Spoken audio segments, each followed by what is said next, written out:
अयोध्या में आखिर ऐसा क्या हुआ कि बीजेपी वहां पर चुनाव हार गई? अयोध्या में सिर्फ राम मंदिर बनाने पर ही ध्यान दिया गया? क्या जनता के मुद्दों की अनदेखी की गई, जिसकी वजह से बीजेपी को राम की नगरी में हार का सामना करना पड़ा? 2024 में लोकसभा चुनाव में समाजवादी पार्टी के अवधेश प्रसाद ने बीजेपी के लल्लू सिंह को 54,567 वोटों से हरा दिया। सवाल है, जब अयोध्या में राम मंदिर बन गया, प्राण प्रतिष्ठा हो गई, world class airport, railway station बन गया, बावजूद इसके बीजेपी अयोध्या क्यों हार गई? इसी की पड़ताल करने के लिए इंडिया न्यूज ग्राउंड जीरो पर पहुंचा और महंत राजू दास से बात की तो उन्होंने अयोध्या वासियों पर कई विवादित बयान भी दिए। पूरे देश में नतीजे चौंकाने वाले भले ही थे, लेकिन अयोध्या के नतीजों ने यहाँ के संत महात्माओं को भी पूरी तरह सत्ते में ला दिया है।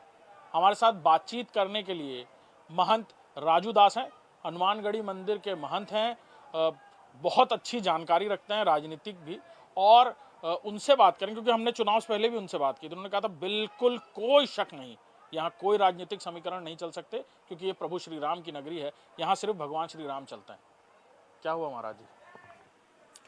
पहले तो मैं जनादेश का सम्मान करता हूँ और आभार व्यक्त करता हूँ जिन्होंने सनातन की बात किया, संस्कृति की बात किया, हिंदू की बात किया, हिंदुत्व की बात किया, सबका साथ, सबका विकास, सबके विश्वास के साथ पूरे देश को एक सूत्र में पिरोने का काम किया। देश के यशस्वी प्रधानमंत्री मोदी जी, मैं उनको खूब खूब बधाई देता हूँ।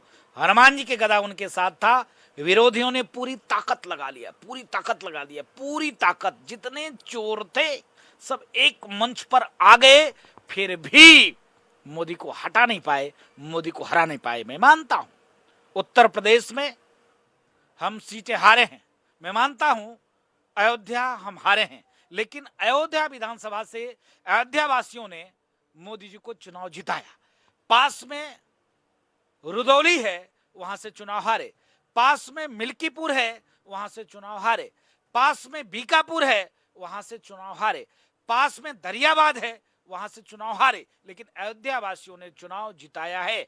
आप चुनाव के पहले मिले थे, आपने कहा कि महाराज जी कुछ ऐसा यहां चल रहा है, इस बार प्रत्याशी को हराने के लिए आपके कुछ लोग लगे हैं। हमने कहा ऐसा कुछ नहीं है, यहाँ हर व्यक्ति राम के हैं, रामत्व का है, सनातन का है, संस्कृति का है। दुख है इन कालनेमियों को लेकर, दुख है इन गिरगिट जैसे रंग बदलने को लेकर, दुख है जिन्होंने बाबर को वोट कर दिया, दुख है जिसने औरंगजेब को वोट कर दिया, दुख है जिन्होंने निहत्थे राम भक्तों की सीना गोली से चलने किया उसको वोट कर दिया। दुख है मुझको यहाँ के कतिपय कुछ लोगों से जिन्होंने कहा कि राम मंदिर वहां नहीं बन रहा है, उनको वोट कर दिया। दुख है मुझको, हम साधु हैं, पीड़ा है हमको, बीजेपी के प्रवक्ता नहीं है, सनातन के लिए, संस्कृति के लिए, हिंदू के लिए, हिंदुत्व के लिए रोज लड़ते हैं, मरते हैं, झगड़ते हैं। आपने कहा कि राजू दास जी राजनीति में भी कुछ जानकारी रखते हैं, हस्तक्षेप रखते हैं, इसलिए साधु को रखना पड़ता है।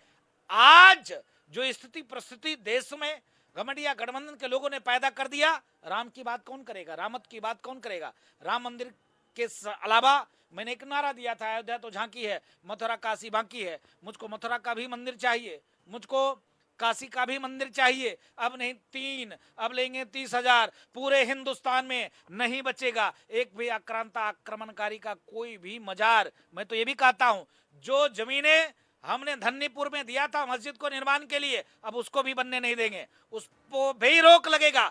जब एक वोट मुसलमान हमको नहीं देता तो मैं उनके साथ क्यों रहूं? मैं निवेदन करता हूं, मुझको विश्वास नहीं था उत्तर प्रदेश में अयोध्या जैसे सीट पर और यहां पर कालनेमी चुनाव जीत जाए, यहां पर राम भक्तों की हत्यारे चुनाव जीत जाए, राम को काल्पनिक कहने वाले चुनाव जीत जाए, बाबरी मस्जिद बनवाने वाले चुनाव जीत जाए। ये टीस, ये पीड़ा है। लेकिन मैं आभार व्यक्त करता हूं अयोध्या के विधानसभा के लोगों को जिन्होंने बीजेपी को चुनाव जिताकर भेजा है। और जिस प्रकार से एक सोशल पर मैं देख रहा हूं, अयोध्या के लेकर लोग गाली दे रहे हैं, उल्टी सीधी टीका टिप्पणी करें, उनसे मेरा निवेदन है कि आप ऐसे शब्दों का प्रयोग ना करें, क्योंकि चुनाव आएगा जाएगा, जीतेंगे हारेंगे, लेकिन दुख है कि राम का बात कौन करेगा, रामत की बात कौन करेगा, हिंदू की बात कौन करेगा, हिंदुत्व की बात कौन करेगा? जो हिंदू की बात करेगा, हिंदुत्व की बात करेगा, उसको आप चुनाव हरा दोगे, ये अच्छी बात नहीं है। पीड़ा। आप थोड़ी देर पहले बता रहे थे कि 40-50 हजार वोट, कभी कभी 1 लाख वोट से भी अयोध्या जीतता था। 5,000 वोट पे आ गया अयोध्या, बाकी पांचों विधानसभाएं हार गए। कौन कारण लगता है, वजह क्या लगती है आपको? आप लोग बहुत जमीनी स्तर पर लोगों से मिलते हैं, यहाँ पर हर तरीके का व्यक्ति आपके पास आकर बात भी करता होगा, राजनीतिक गैर राजनीतिक। इतनी पीड़ा थी लोगों के अंदर, राम मंदिर बनने से पीड़ा थी क्या? नहीं, राम मंदिर बनने से किसी को पीड़ा नहीं थी। राम मंदिर बनने से लोगों को लोग कह रहे हैं कि लोगों की जमीनें गई। सुन लीजिए 32,000 करोड़ रुपया का बजट देना, 38,000 करोड़ रुपया का बजट देना, एयरपोर्ट, रेलवे स्टेशन, बस अड्डा, अयोध्या सौंदर्यीकरण, अयोध्या चौड़ीकरण, ये कोई विषय नहीं था। सिर्फ विषय ये था कि यहाँ के अधिकारियों ने हरा दिया। एसडीएम, डीएम, तहसीलदार, कानूनगो, लेखपाल सुनते नहीं थे, पुलिस प्रशासन सुनती नहीं थी, इस पर कोई चाबुक चलाता ही नहीं, इस पर कोई विषय पे चर्चा नहीं करता। नंबर 1। नंबर 2, कमी सिर्फ लल्लू सिंह जी में था। लल्लू सिंह जी ने कार्यकर्ताओं से संवाद ही नहीं किया।